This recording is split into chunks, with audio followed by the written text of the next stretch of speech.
Indian left की नई चिंता है कि जो इंडियन जेनजी है वो अपनी कल्चरल रूट्स की तरफ वापस जा रही है।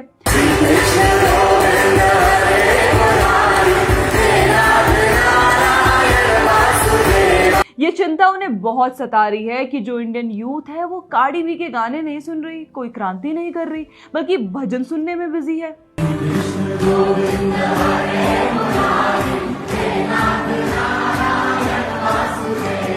As this print article highlights, leftists are really concerned about Gen Z tilting towards conservatism.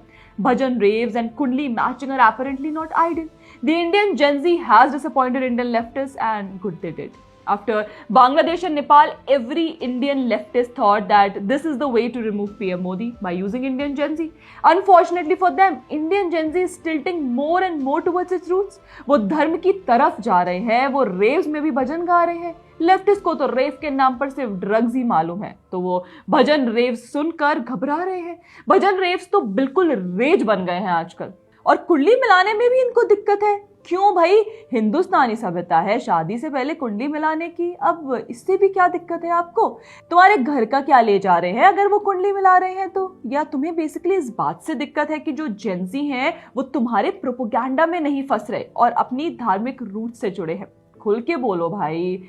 Print points out that at Baki Bihari temple, young women in gopi lehengas stole for the camera. On the ghat, swings have been set up for visitors to lounge, pose and frame their Vrindavan vlogs. Costume rentals outside the temples do brisk business in Radha skirts, yellow dhotis, peacock mukuts and basuris. Selfie points now line the routes.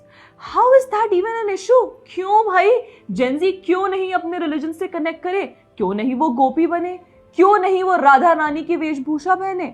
Print article ने एक expert को भी coat किया है कि gen Z is turning towards conservatism because we are hurtling toward environmental crisis, economies are collapsing, multiple wars are happening all the time and AI will take away our jobs. अच्छा, अपनी root से connect करने के लिए अब कोई reason चाहिए? और बताओ तो कि आपको भजन रेव से दिक्कत क्या है?